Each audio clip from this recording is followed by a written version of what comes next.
Good morning, everybody. It's February the 4th, Tuesday morning.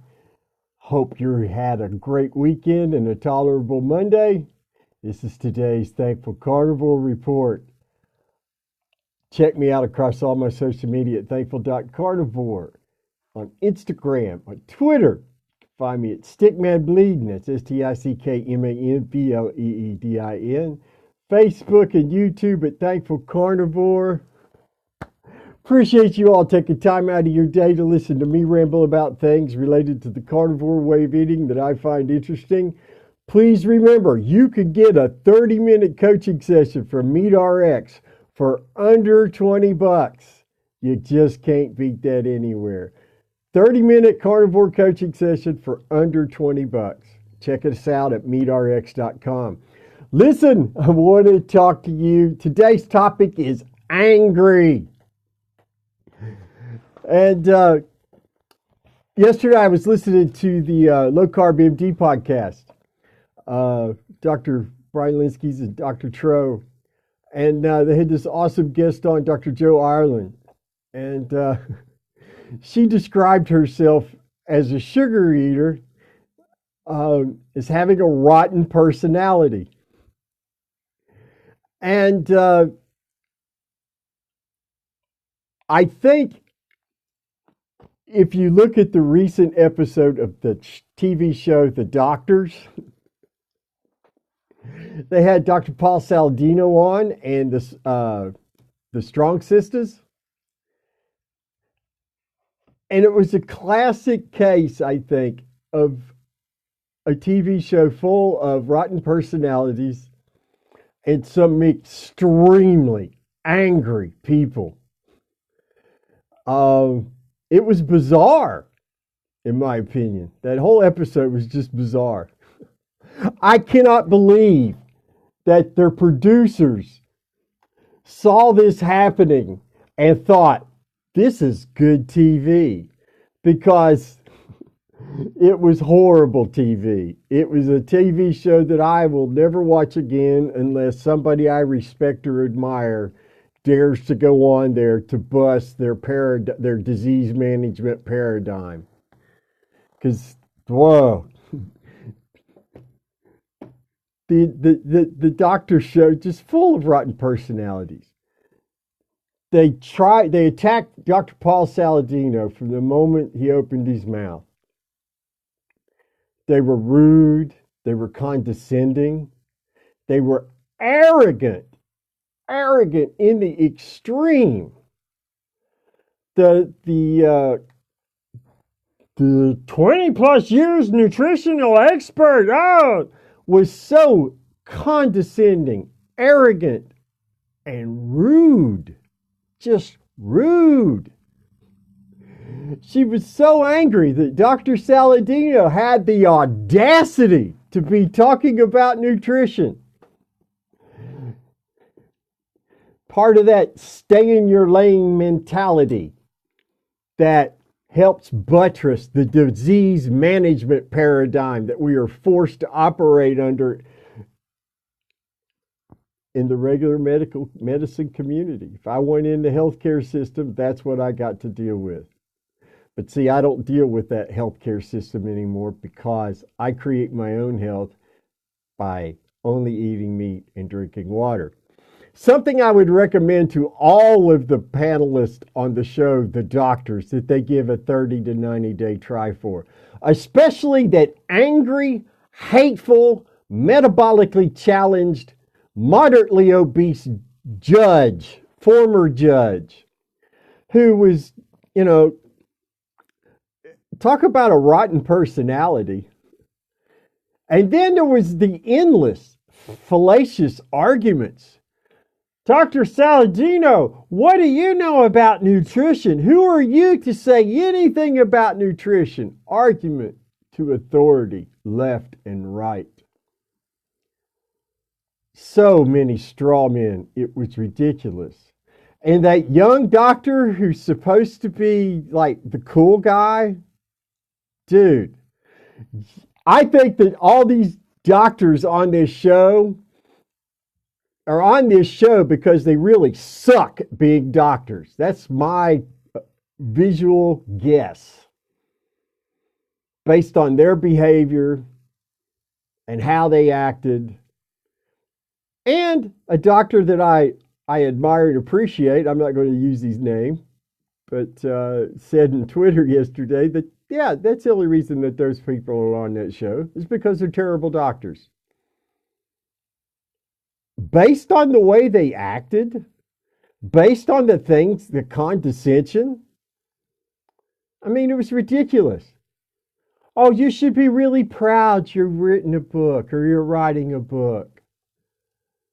I think there's arrogant doctor on the doctors that you all would be better served to do a severe, sincere, honest personality check because you guys are suffering some serious social deficits. I don't care what show you're on. It doesn't make you a good person. It doesn't make me want to listen to what you have to say when you're interrupting people rudely that you've invited on to share their knowledge and expertise.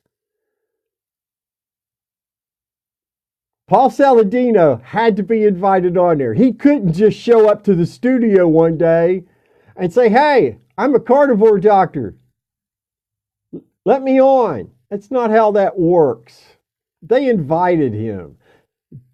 This was all planned. This rude ambush was planned in pre-production meetings. And I understand why. Dr. Saladino and the Strong Sisters, myself, and others who live this way, we're a direct threat to your revenue stream. We're a direct threat to your income because by our very existence, we prove the disease management paradigm that you promote is anti-health. It's anti-humanity. It's designed to maintain revenue streams and nothing more.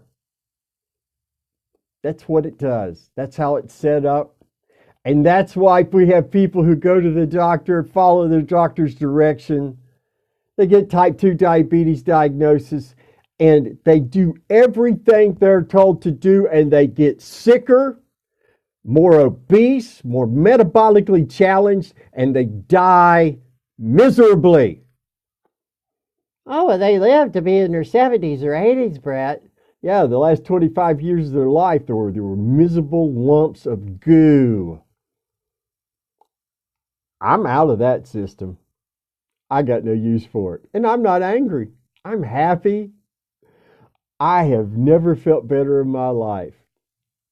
The cool thing is about Dr. Saladino being on that show with all those rude, arrogant, hateful people is that 80% didn't listen. They kind of turned it off. Yeah, they're rude, hateful assholes. Carnivore diet. Okay, that's crazy. 10% were like those doctors on there. They're furious. Oh, how could this even be on the air? Why is this awful way of eating even getting exposure? But the good news is that 10%, it not only enjoyed it, the fact of carnivores being on there, but some were curious enough to go look into it. And that's my big positive for that Dr. Saladino and the Soul Sisters being on there, is it made people aware of this way of eating outside of the carnivore bubble, outside of the bubble of our awesome community. So I'm very happy about that. But, geez, folks, to you people on that show, to you producers who thought that was a good idea, to the panelists, you angry, fallacious, useless doctors. All you succeeded in doing was ensuring that A, I never watch your show unless carnivores are on, and B, I'll never take anything that comes out of your mouth as credible. Ever. Ever. That's what happens, in my opinion, when someone is consumed with sugar addiction. Every one of those guys, folks, acted like they were sugar addicts. They were angry. How dare you? How dare you question my addiction? How dare you question the status quo that keeps me fully addicted? How dare you suggest that what we're doing, that it's okay to just eat meat? How dare you threaten our revenue streams? My friends, we know better. Those of us who removed inflammation from our bodies, we just consume human absorbable nutrition. We're not angry. The zero carb Zen is not just a joke, it's real. Tell you what, if you want to see zero carb Zen in action, come to meatrx.com. You can sign up for the first month for free. First month's free. And come to one of the carnivore, the daily meetings with Dr. Baker. Those start at 9 a.m. Pacific time, noon Eastern. Come check them out. And you're going to see 50 people or more, most of us carnivores, and you're going to find the nicest, politest, most open and welcoming community that you could ever hope to see. Because we're not sugar addicts, we're not practicing sugar addicts, we're not inflamed, and you're going to see the difference in how we behave versus those angry people on the doctors, versus those angry, hateful, anti-meat people who yell at me on Twitter all the time. People who call me names as if that's going to persuade me to change how I operate. Quick pro social media tip for all you vegans. Name calling always means you haven't persuaded me and I mute you. Every time you do it, try engaging in a thoughtful conversation instead. Who knows? You might change somebody's mind. You might advance your cause. But I can guarantee you, with the name calling, automatic mute heals, no progress for you. And in truth, there's nothing you could say that's going to invalidate my experience anyway. Anyway, that's enough of me rambling, my friends. You have a great rest of the day. Do the things you know you need to do to take care of you. Eat your meat, drink your water. Always remember, you've got something to be thankful for. We'll see you all tomorrow. Take care.